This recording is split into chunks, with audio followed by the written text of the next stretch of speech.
sənə qurban. Zaur Şahid də müəllim. verişdən çıxıb gör. Mən onu sonradan gördüm. Arzu, mən də danışım. Salamlayıram mərkəzi. Biraz fikrim, mövqeyim fərqlidir digər ekspertlərdən. Toya gəlib lap yaxşı. Dəvət olunursa hamı gəlməlidir. Toy yiyəsi də utanmamalıdır ki, birini çağırıramsa o birini çağırmayım. Yəni bu el adətimizdir.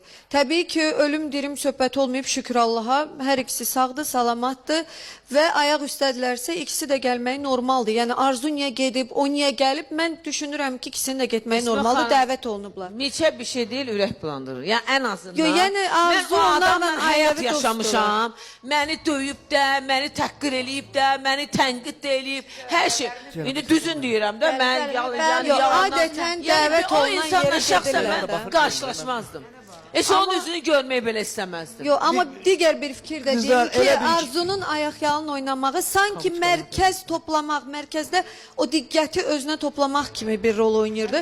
Dünən mən toyda bir şeyin, Hüseyin çox istəyirəm, sənin xətirvə dəyməsin, bir şeyin şahidi oldum ki, bütün toy hamı canlı açmışdı.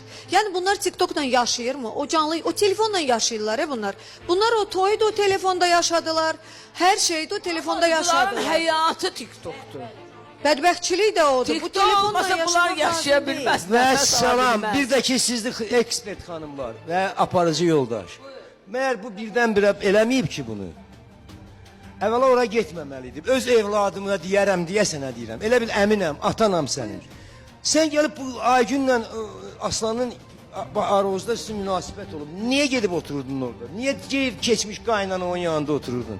Bir adam biz demədik, o qız da elə bildi ki toyda oynamaq olar.